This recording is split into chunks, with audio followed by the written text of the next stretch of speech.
Mahabharat episode 6 Devvrat का जन्म। गंगा ने एक अच्छे बेटे को जन्म दिया, लेकिन तुरंत वह बच्चे को लेकर नदी पर चली गई और बच्चे को डुबो दिया। शांतनु को इस बात पर विश्वास नहीं हुआ। उसका कलेजा फट गया, लेकिन उसे याद आया कि अगर उसने उससे पूछा कि उसने ऐसा क्यों किया तो वह चली जाएगी।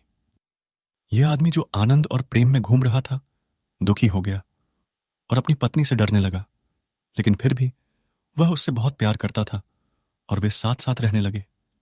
एक और बच्चा पैदा हुआ, लेकिन बिना कुछ कहे वह इस बच्चे को ले गई और उसे भी डुबा दिया।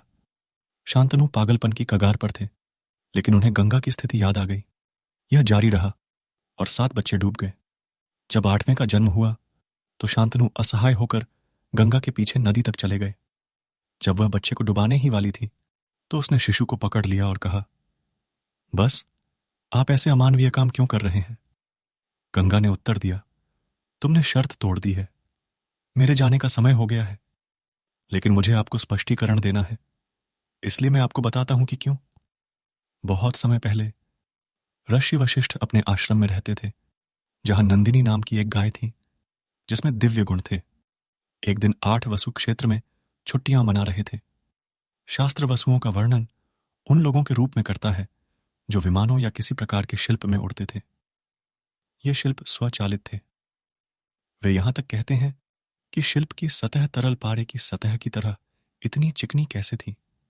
वे कहते हैं कि इन शिल्पों के अंदर रोशनी तो थी, लेकिन आग या तेल नहीं था। रोशनी अपने आप जल गई। ये वसु इधर उधर घूम रहे थे और वे वशिष्ठ के आश्रम से होकर गुजरे, जहां उन्होंने नंदिनी को देखा। वसुओं में से एक, जिसका नाम प्रभासा था, उसकी पत्नी ने कहा, मुझे वह गाय चाहिए। प्रभास ने बिना सोचे समझे कहा, आओ गाय ले आएं।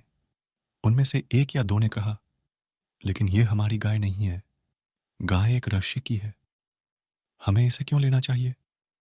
प्रभास की पत्नी ने उत्तर दिया, कायर लोग हमेशा बहाने ढूंढते हैं।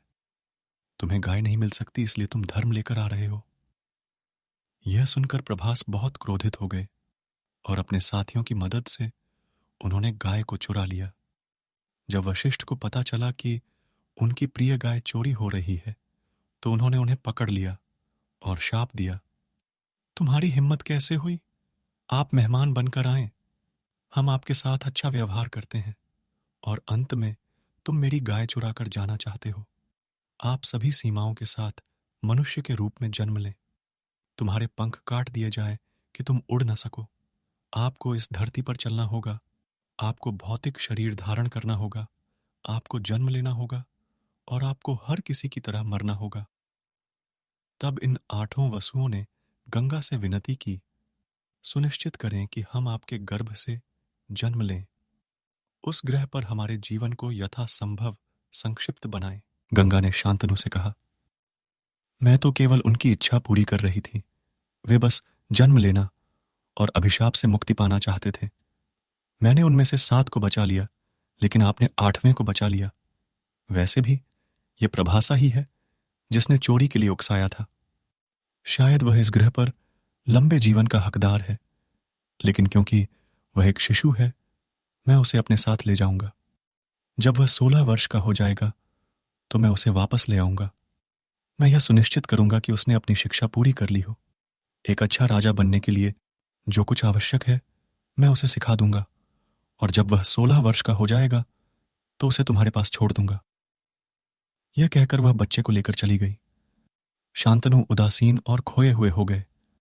वह निराश होकर घूमता रहा और उसकी अपने राज्य में रुचि खत्म हो गई। जो एक महान राजा था वह एक निराश व्यक्ति बन गया। वह बस इधर उधर घूमता रहा और उसे नहीं पता था कि क्या करना है। 16 साल बाद गंगा उस लड़के को लेकर लौटी जिसका नाम देवव्रत रखा गया, और उन्होंने उसे शांतनु को सौंप दिया। देवव्रत ने अपनी धनुर्विद्या स्वयं परशुराम से ही सीखी थी। उन्होंने बृहस्पति से वेदों की शिक्षा ली।